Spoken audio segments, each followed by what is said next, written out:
नमस्कार दोस्तों, आज हम पढ़ेंगे बीएससी थर्ड ईयर के यूनिट फर्स्ट का टॉपिक रेले जीन्स का नियम। हमने अब तक पढ़ा जो कृष्णिका थी हमारे पास में, उस कृष्णिका का स्पेक्ट्रम पढ़ा था। कृष्णिका का जो स्पेक्ट्रम था वो हमें दिया लूमर और पिंगसेन ने।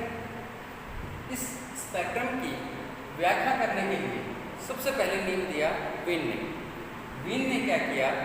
वीन ने चिरसम्मत भौतिकी के ऊष्मागतिकी के नियमों का उपयोग करते हुए कृष्णिका के स्पेक्ट्रम को समझाने की कोशिश की, परंतु हमने देखा कि वो केवल निम्न तरंग दैर्ध्य पर ही इसके स्पेक्ट्रम की व्याख्या करने में सफल रहा, उच्च तरंग दैर्ध्य पर कृष्णिका के स्पेक्ट्रम की व्याख्या करने में असफल रहा।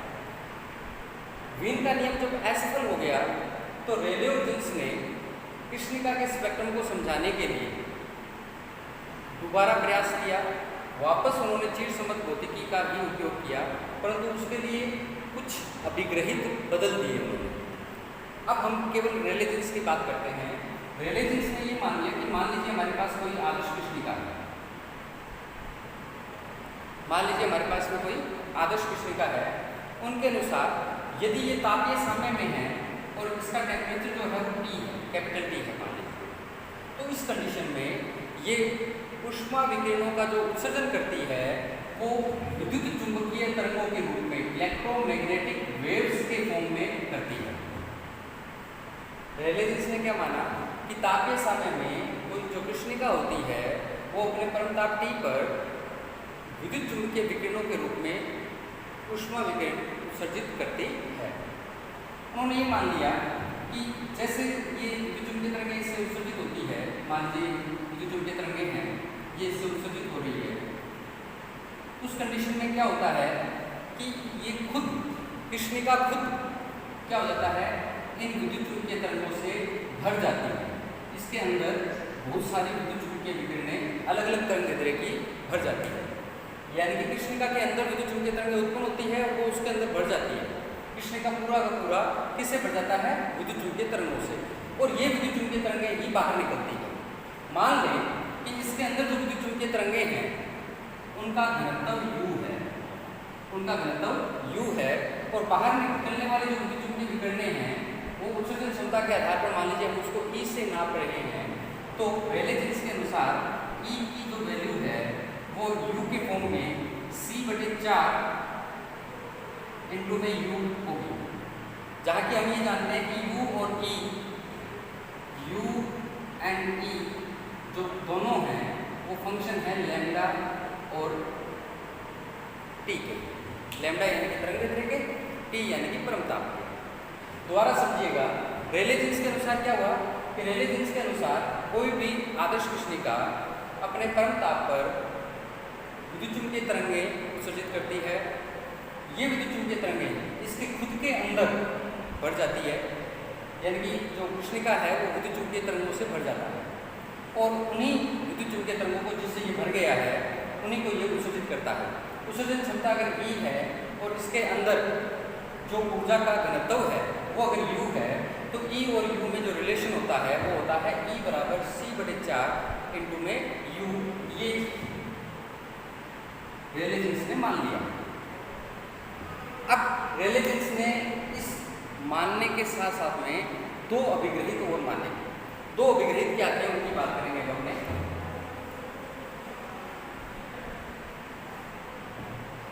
रेले जीन्स के अनुसार जो पहला अभिग्रहित था वो ये था कि जो कृष्णिका है उसके अंदर ये जो विद्युत चुंबकीय तरंगें हैं जिनसे कृष्णिका भर चुकी है, ये विद्युत चुंबकीय तरंगें अप्रगामी तरंग के रूप में होंगी। यानी कि जो इलेक्ट्रोमैग्नेटिक वेव इसके अंदर उत्पन्न हुई है जिनसे ये भर चुका है, वो विद्युत चुंबकीय तरंगें इस कृष्णिका के अंदर अप्रगामी तरंग के रूप में होगी। और अप्रगामी तरंगों का जो घनत्व होता है, अप्रगामी तरंगों की संख्याओं का जो घनत्व होता है वो होता है n lambda d lambda is equal to 8 pi upon में लैम्डा की पावर 4 d लैम्डा समीकरण 2। ये जो समीकरण 2 है ये चिरसम्मत भौतिकी से प्राप्त होती है जब हम किसी भी बॉक्स के अंदर ये मान लें कि अप्रगामी तरंग बन रही है। तो अगर अप्रगामी तरंग किसी बॉक्स में बन रही है तो उसकी जितनी विधाएं संभव हो सकती है उनकी संख्या ये है, जहाँ की उसकी तरंग दैर्ध्य की जो प्रास की गई है वो लैम्डा से लैम्डा प्लस डी लैम्डा है। लैम्डा से लैम्डा प्लस डी लैम्डा तरंग दैर्ध्य की जो प्रास है हमारे पास में उसका घनत्व एन लैम्डा डी लैम्डा बराबर आता है 8 पाई अपॉन में लैम्डा की पावर 4 डी लैम्डा। ये हमें प्राप्त हुआ किससे? चिरसम्मत भौतिकी से। दूसरा अभिलेख जो था इनका रिलेशंस का वो मैक्सवेल बोल्ट्जमान के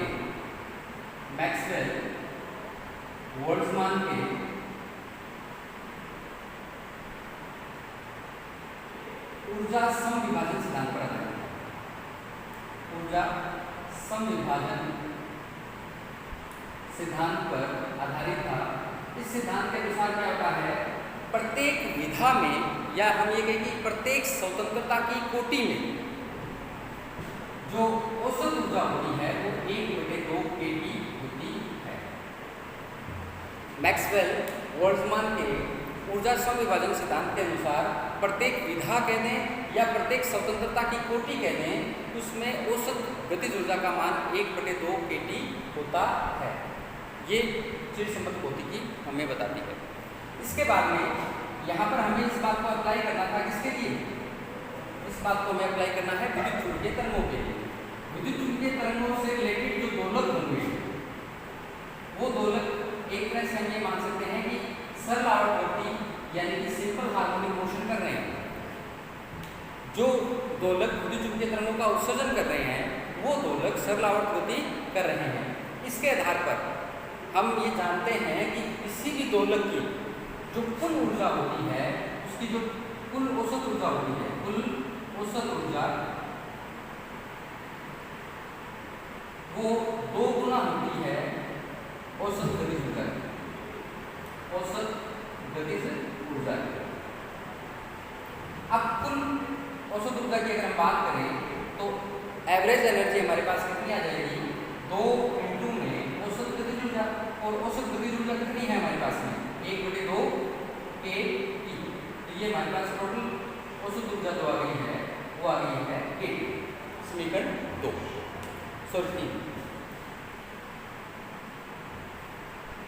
अब रिलेशंस की तीनों बातें मैं दोबारा करता हूँ। पहली बात ये थी कि जो कृष्णिका है वो ऊष्मीय समय पर विद्युत चुंबकीय तरंगों का उत्सर्जन करती है और ये विद्युत चुंबकीय तरंगें इस कृष्णिका के अंदर भर जाती है। यानी कि इसी कृष्णिका में इसी ताप पर बहुत सारी विद्युत चुंबकीय तरंगें हो जाती है उत्पन्न। और प्रथम अभिग्रहित के अनुसार ये विद्युत चुंबकीय तरंगें किस रूप में होंगी? अप्रगामी तरंग के रूप में होंगी। और इन अप्रगामी तरंगों की यदि हम लैम्डा से लैम्डा प्लस डी लैम्डा प्रास की विधाओं की बात करें तो वो विधाएं बनेगी एन लैम्डा डी लैम्डा बराबर 8 पाई डी लैम्डा अपॉन में लैम्डा की पावर 4। नेक्स्ट, ये जो विद्युत चुंबकीय तरंगें हैं हमारे पास में इनकी ऊर्जा कितनी होगी? ये तो घनत्व आ गया संख्या का, संख्या घनत्व है। तो अब हम बात करें इसकी औसत ऊर्जा कितनी होगी। तो औसत ऊर्जा के लिए उन्होंने यूज किया किसका? मैक्सवेल बोल्ट्जमान के ऊर्जा समविभाजन सिद्धांत का, जो कि चिरसम्मत भौतिकी पर आधारित है। उसके अनुसार किसी स्वतंत्रता की कोटि में औसत गतिज ऊर्जा का मान 1/2 kT होता है। और हम ये पहले से जानते हैं किसी दोलक की कुल औसत ऊर्जा जो होती है वो उसकी औसत गतिज ऊर्जा की 2 गुनी होती है। तो यहाँ से हमारे पास कुल औसत ऊर्जा का मान आ जाएगा kT, जहाँ k क्या है? k बोल्ट्जमान नियतांक है, T उस कृष्णिका का परम ताप है। अब हम इससे आगे की बात करते हैं।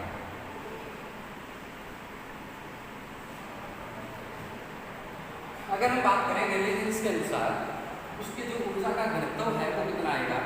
तो ऊर्जा का घनत्व क्या आएगा? ऊर्जा का घनत्व आएगा हमारे पास में औसत विधाओं का जो संख्या घनत्व है, विधाओं का संख्या घनत्व इंटू में एक विधा की औसत कुल औसत ऊर्जा।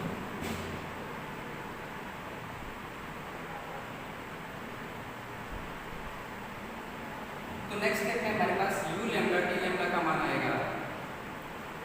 विधाओं की जो संख्या का घनत्व था वो था n लैम्डा t लैम्डा, और जो एक विधा की कुल औसत ऊर्जा है वो है E बार। नेक्स्ट स्टेप में यदि हम इनकी वैल्यू पुट कर दें तो हमारे पास u लैम्डा t लैम्डा का मान आ जाएगा 8 पाई अपॉन में लैम्डा की पावर 4 d लैम्डा को बाद में लास्ट में लिख ले, E बार की वैल्यू थी kT d लैम्डा। ये आंसर आया रेले जीन्स के अनुसार। यहाँ से अगर हम बात करें तो हमें पता चल रहा है कि u लैम्डा यानी कि औसत जो ऊर्जा घनत्व है वो समानुपाती आ रहा है 1 लैम्डा की पावर 4। इसके आधार पर यदि u लैम्डा में और लैम्डा में ग्राफ प्लॉट किया जाए, इसके आधार पर यदि हम u लैम्डा और लैम्डा में ग्राफ प्लॉट करते हैं तो हमें व्युत्क्रमानुपाती ग्राफ प्राप्त होगा जो कि इस प्रकार का होगा। यहाँ पर एक्स एक्सिस पर हम लैम्डा यानी तरंग देख रहे हैं और यहाँ पर u लैम्डा यानी कि स्पेक्ट्रमी ऊर्जा घनत्व ले रहे हैं। तो इसकी अगर हम बात करें तो इसकी चतुर्थ घात के व्युत्क्रमानुपाती है, हमारे पास इस प्रकार का ग्राफ प्राप्त हो जाएगा। ये ग्राफ किससे प्राप्त हुआ हमें? ये ग्राफ प्राप्त हुआ हमें रेले जीन्स के नियम से। अब हम कृष्णिका के लिए जो प्रायोगिक वक्र था उसकी बात करते हैं। प्रायोगिक वक्र हमें प्राप्त हुआ था इस प्रकार का, अगर याद हो आपको तो।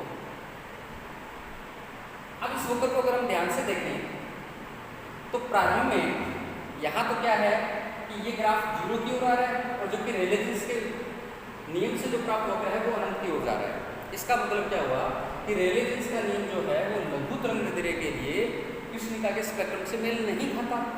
जबकि उच्च तरंगदैर्घ्य की बात करें तो उच्च तरंगदैर्घ्य पर ये एज इट इज वैसा ही वक्र प्राप्त हुआ है हमें जैसा कि प्रायोगिक वक्र है। तो ये जो प्रायोगिक वक्र है हमारे पास में, ये उच्च तरंगदैर्घ्य पर रेले जीन्स के नियम के अनुसार है, जबकि लघु तरंगदैर्घ्य से विसंगत है, असंगत है, इससे मेल नहीं खाता है। तो यहाँ से हमें क्या पता चला कि रेले जीन्स का नियम जो है वो इस उच्च तरंगदैर्घ्य के लिए, इस परास के लिए, इस रेंज के लिए तो प्रायोगिक वक्र के जैसा है, यानी कि इसकी व्याख्या करने में सफल होता है। परंतु लघु तरंगदैर्घ्य के लिए रेले जीन्स का नियम कृष्णिका के स्पेक्ट्रम की व्याख्या करने में असफल रहता है। इसके अलावा जब हमने वीन के नियम को स्टडी किया था तो वीन का नियम का स्पेक्ट्रम हमें इस प्रकार का प्राप्त हुआ था। ये वीन का नियम था और ये रेले जीन्स का नियम, ये प्रायोगिक वक्र। तो हमें क्या पता चला कि जो वीन का नियम है वो तो लघु तरंगदैर्घ्य के लिए इसको समझा रहा है, रेले जीन्स का नियम उच्च तरंगदैर्घ्य पर इसको समझा रहा है। जबकि कंप्लीट परास के लिए बात करें, कंप्लीट रेंज के लिए अगर हम बात करें, पूर्ण परास के लिए अगर हम बात करें तो न तो वीन का नियम और न ही रेले जीन्स का नियम कृष्णिका के स्पेक्ट्रम की व्याख्या करने में सफल हुआ। इस प्रकार से हम ये देखते हैं कि जो चिरसम्मत भौतिकी के जो दोनों नियम हैं, वीन का नियम और रेले जीन्स का नियम, दोनों ही कृष्णिका के स्पेक्ट्रम को समझाने में असफल रहते हैं। इसके पश्चात कल या नेक्स्ट वीडियो में हम स्टडी करते हैं कि कृष्णिका के स्पेक्ट्रम को समझाने के लिए मैक्स प्लांक का जो क्वांटम सिद्धांत था, मैक्स प्लांक का जो क्वांटम सिद्धांत है वो कृष्णिका के स्पेक्ट्रम की व्याख्या करने में किस प्रकार से सफल रहता है, ये जानने के लिए हम नेक्स्ट वीडियो का